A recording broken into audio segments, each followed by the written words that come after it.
Husband ගෙනල්ලා දුන්න මෙන්න මේ ලස්සන මල් වලින් තමයි අද මගේ දවස පටන් ගත්තේ. ඉතින් ඔයාලා හැමෝම මගේ channel එකට ආදරයෙන් පිළිගන්නවා. ඉතින් හෙට අලුත් අවුරුද්ද නේද?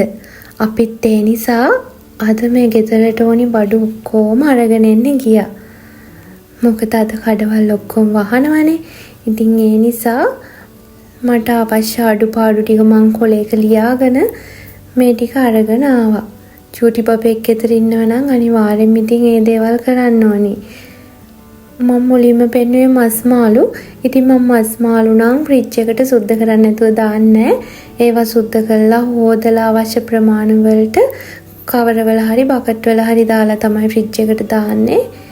ඉතින් මේ වගේ ගෙදරට අවශ්‍ය කරන බඩු මුට්ටු අරගෙන ආවා.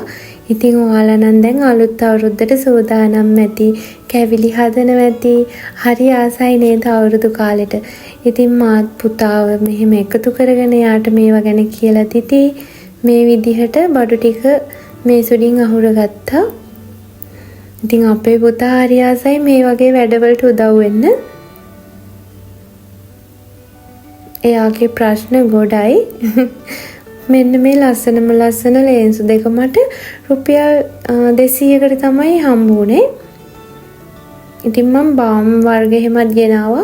මට මේ ටික අර අවුව සැර නිසා ටිකක් ඔළුවේ කැක්කුම හැදෙනවා වැඩි. ඒ නිසා මෙහෙම ලූස් පැස්ටා එකක් තිබ්බා. මම ඒක try කරලම නැහැ. මම ඒකත් අරගෙන ආවා try කරන්න. ඉතින් කැරට් ලීස් තමයි මේ මල්ලේ තියෙන්නේ.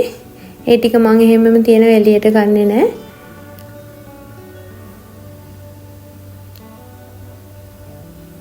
මේ මම පහනේ තියෙන තෙල් බෝතලයට තෙල් එකක් අයින් කරගත්තා. මම ඒක මේ කුරුඳු එහෙම දාලා සුවඳ තෙල් එකක් විදියට හදලා පූජා කරන්නේ. මම ඒක පස්සේ දවසක ඔයාලත් එක්ක ෂෙයා කරගන්නම්. ඉතින් මේ බඩු මං ගත්තේ තොග කඩේකින්. මට 1000 ගාණක් මේ බඩු ටිකට ඒ කියන්නේ ඔක්කොම ගත්තේ එකෙන් නෙවෙයි. සමහරක් දේවල් වෙන තැන් වලිනුත් ගත්තා. අර එතන නැති දේවල් අතන තිබ්බ දේවල් වලට මට 1000 ගාණක් ලාභයක් ඇවිල්ලා තිබ්බා. ඉතින් හස්බන්ඩ්ලා හරි තමන් හරි කවුරුණත් සල්ලි හම්බ කරන්නේ දුක් මහන්සි වෙලා එහෙමනේ. ඉතින් ඒ නිසා මම බලන්නේ පොඩිම හරි ලාභයක් තියෙන තැනකින් හොඳ දේවල් අරගන්න. ඉතින් අපි ගෑනු අය විදිහට ඒක හස්බන්ඩ්ලාට කරන ලොකුම ලොකු උදව්වක්. ඉතින් මම ඒ නිසා පුළුවන් හැම වෙලාවකම තොග කඩේකින් තමයි බඩු ගන්න යන්නේ. ඉතින් ෆුඩ් සිටි යන වෙලාවල් තියෙනවා. ඒ උනාට ගොඩාක් මඩුවේ කලාතුරකින් තමයි යවෙන්නේ. මොකද මම මුලින්ම ඇබ්බැහි වෙලා වගේ හිටියේ ෆුඩ් සිටි වලින් බඩු ගන්න. කිසිම තේරුමක් නැහැ. දකින හැමදේම පුරව ගන්නවා. ගෙදර ගෙනල්ලා එක්ක කල්ලිකුත් වෙනවා එහෙම. දැන් මම මේ හැමදේම ඉගෙනගෙන හරියට ඒ දේවල් අධ්‍යයනය කරලා මම දැන් මාවම කන්ට්‍රෝල් කරගෙන මට හොඳ වයිෆ් කෙනෙක් වෙන්න තමයි ඕනි වෙලා තියෙන්නේ. ඉතින් මම මේ දේවල් බැලන්ස් කරගන්නේ එහෙම. මම ඉතින් මේ දේවල් කිව්වේ කාටම හරි උදව්වක් වෙයි කියලා. පොඩි නංගිලත් මේ channel එක බලනවනේ. ඉතින් එයාලට හරි උදව්වක් වෙයි. ඉතින් මේ තේ එකක් බොන්න තමයි දැන් හදන්නේ බඩු ටික අස් කරගන්න කලින්. ඊට පස්සේ ගෙනාවු මස් මාළු ටික මම ඔක්කොම සුද්ධ කරගත්තා මේ විදිහට. සුද්ධ කරලා හොඳට හොදගත්තා. හොදලා වතුර ටිකක් අයින් වෙන්න තියලා කවරවල දාලා ෆ්‍රිජ් එකට දාගත්තා. එතකොට හරි ලේසි. මට ලොකු ඉස්සෝ හම්බුණා. මම එයින් ඉස්සෝ 500කුත් ගත්තා. ඉතින් මේ විදිහට මම ඒ ටිකත් සුද්ධ කරගත්තා. ඉතින් දැන් නම් මේ වෙද්දි ගොඩක් රෑ වෙලා පොඩි වැඩ ටිකක් වගේ පෙනුනට කරන්න ගත්තම ලොකු වැඩ ගොඩක්. මේව ටිකත් ඔක්කොම අස්පස් කරලා චිකන් ටික මම කපන්න තමයි ඊළඟ ආවේ. වෙනදට කපලා අරන් එනවා. ඒත් මම ගොඩක් ගෙනාවු හින්දා මට ඕනි විදිහට කපා ගන්න ගෙනාවා.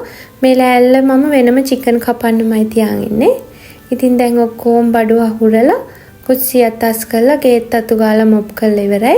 ඉතින් හරියම මහන්සි උයන්න බෑ. ඒ හින්දා නූඩ්ලස් එකක් තමයි හදලා ගත්තේ. ඉතින් හැමදාම නිතරම කැවෙන්නේ නැහැ. ඉඳලා හිටලා මේ වගේ දේවල් කෑවට කමක් නැහැ කියන්න බෑ. මං කනවා ඉතින්. ඉඳලා හිටලා. ඉතින් චූටි කුකුත් දැන් ඇහැරලා ඉන්න හින්දා මං එයාටත් කිරි එකක් හදලා දෙන්න හිතුවා. දැන් 12:00 විතර ඇති වෙලාව. ඒත් ඉතින් මං එයාටත් කිරි එකක් දැම්මා. බලන්නකෝ එයත් බඩගිනි වෙලා වගේ බීගෙන ගියා. මට පව් කියලා හිතුණා. මටත් කම්මැලිකම එහෙම දෙන්න නැතුව නිදාගත්තා නම් ඉතින් එයත් බඩගින්නේ ඔහේ ඉන්නවනේ. මට හිතුණා දෙන්න ඕනි කියලා. මෙයාව මම පාරක් අයිනක ඉඳලා තමයි එක්කගෙන ආවේ. මුලින්ම පොඩි කාලේ ඇස් පෙනුන්නේ ඔහේ ගිහිල්ලා බිත්තිවල දිඩින් ගහලා වදිනවා. දැන් නම් හරි ගිහිල්ලා තියෙන්නේ. බලන්නකෝ ඒකම බිව්වා. දැන් ලොකු ළමෙක් එයා ඉතින් චූටිම පැටිය කාලේ ගෙනාවේ. ඉතින් අපිත් නූඩ්ලස් එහෙම කාලා වොෂ් එකක් දාගෙන එහෙමම නිදාගත්තා. ඉතින් ඔයාලා මගේ වීඩියෝ එකත් එක්ක එකතු වුණාට ගොඩාක් ස්තුතියි. ලස්සන ආදරණීය හදවත් මාත් එක්ක එකතු වෙනවා කියන එක මට මාරම සතුටුයි.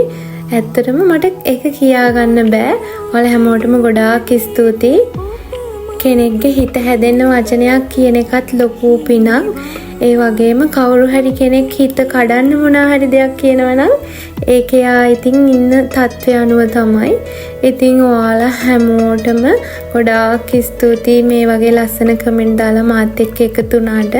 ඔයාලා හැමෝම සතුටින් පරිස්සමෙන් ඉන්න. මං ආයි වීඩියෝ එකකින් එනකම් ඔයාලා හැමෝටම තෙරුවන් සරණයි.